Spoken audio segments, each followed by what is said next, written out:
AEW is flying talent down to Australia later this week for its Grand Slam show in Brisbane, which is why they're taping Dynamite on Tuesday this week to air on Wednesday. And the card looks good. Let me run down the card here as it currently stands, and I'll throw some predictions in.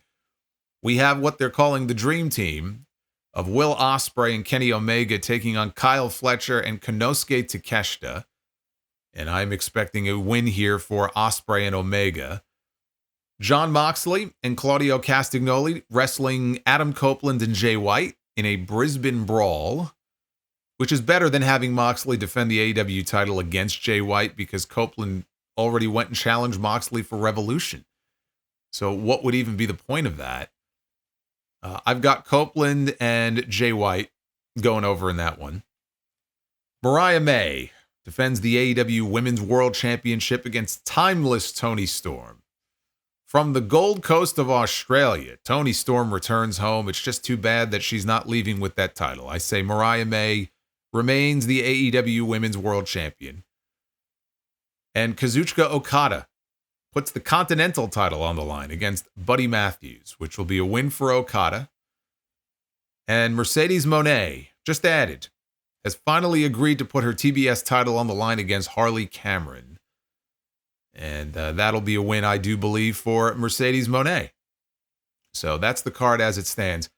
But there has been some outrage surrounding this show when it comes to people who bought tickets for it back when they first went on sale and they thought they were getting a big stadium show and a pay-per-view caliber card.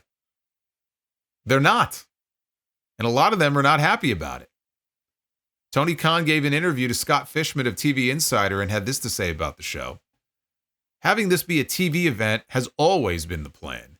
That's something that the network wanted. It's something the network brought to us recently as an opportunity to follow NBA All-Star Saturday.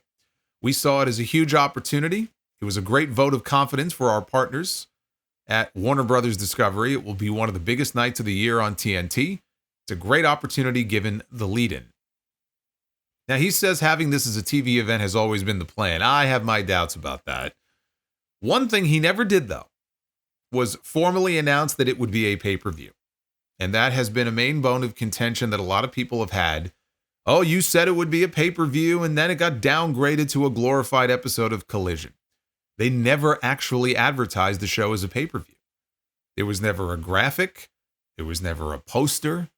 There was never any announcement of it being a pay-per-view. But having said that, you don't book a 50,000-seat stadium like they did for Suncorp Stadium, right? That's where the show was announced for.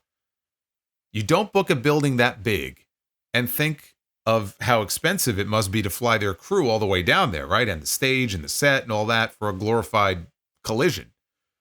They put tickets on sale and they sold very poorly. Now, I'm no expert on Australian geography, but what I have gathered from emails and things that I've read from people who do live there, they think that it was insane for them to even run a show in Brisbane to begin with. They would have been better off doing Melbourne or Sydney, but not Brisbane. Okay, so that didn't help. They had a lot working against them. Plus, the product just isn't hot right now. So by November, when it was very clear tickets were not selling well, they were forced to move the show to a much smaller venue. And even then, during the Full Gear media call that Tony did, he still would not come right out and tell people whether or not it would be a pay-per-view or not.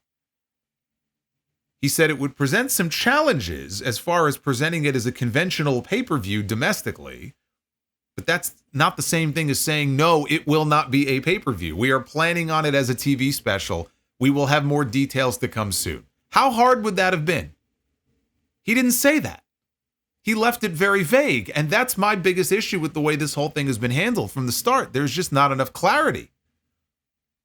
So you can't just turn around and blame the fans for assuming. I mean, yeah, you can certainly blame people for assuming. That's one aspect to this. People assumed it was going to be a pay-per-view when it was never announced as one. But you can't just put this all on the fans being upset because they were too stupid to realize that it was never advertised as a pay-per-view.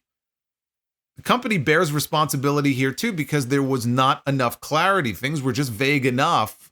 That's what led people to assume things. You could cut that shit off very easily by coming out in November on that media call and saying, well, it presents logistical challenges for us, and so no, it's not going to be a traditional pay-per-view.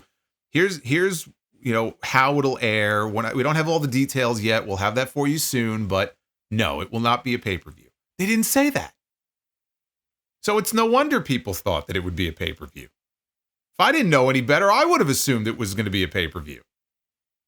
We didn't even know what time it would air until a few weeks ago, and we found out from an on-screen graphic, which ended up being wrong. And they had to change it. They said it would air on TNT and it would simulcast on Max at 8 p.m. Eastern. Now they're just saying it's going to start whenever NBA All-Star coverage is over. That could be 10:30 at night. That could be 11 o'clock. It could be midnight. We don't know. But they're hoping to get a big lead in, and I'm sure they will. I'm sure that opening quarter hour is going to be huge. But the planning and the rollout of this event has been an unmitigated disaster. It went from a stadium show that people thought would be a 4-hour pay-per-view to a 2-hour collision, where they are now offering a special 2-for-1 ticket price on select seats. If that's what I was expecting, and I bought tickets for this show, especially at the fucking prices those tickets were on sale for when they first went on sale, and they pulled a stunt like this, I'd be raising hell too. So there were all kinds of posts on social media. There was a long Reddit post that really kind of led the conversation going about how upset people were, other people chiming in. Oh, I bought tickets too. I wanted a refund. They wouldn't give me a refund. Like tons of stories this week, because that's what it appears. It appears they're not offering refunds to people who want refunds. And that may be more of an issue with the ticket vendor and not AEW, but it reflects poorly on AEW. And they're the ones that are going to be blamed for it. Because the event was moved to a venue that I guess still falls within the Brisbane region, and because the tickets are supposed to be of comparable value, they're not obligated to offer refunds to people. Now, I can't sit here and say that no one has gotten a refund, right? I can't poll every ticket buyer, but I have yet to see one report from someone who bought tickets who wanted a refund and said they actually got one. And think about it. If you planned a vacation around this show, if you went and bought tickets thinking that it was going to be a big stadium show, and you got real good seats, you also had to book airfare and hotel. If you don't go to the show now, you're up shit's creek. You have to go, or else you're out a whole lot of money. It's a huge downgrade from what people originally thought they were getting. Why would they book a stadium that big to begin with? Why would they advertise the show for 8 p.m. and then change it? It's like every step of the way, like one hand doesn't know what the other hand is doing.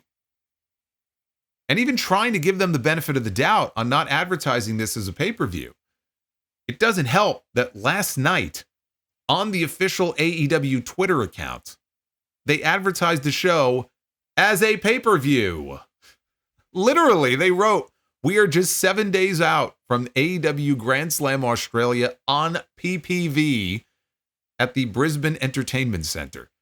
Don't miss out on AEW's first show in Australia, immediately following NBA All-Star Saturday night, coast to coast." That was up for several minutes before they got called out for it, and then they edited the tweet to remove the pay-per-view mention. That's not going to help their case when they argue that it was never scheduled to be a pay-per-view, that they themselves, on their own social media, just referred to it as a pay-per-view. You can't make this shit up.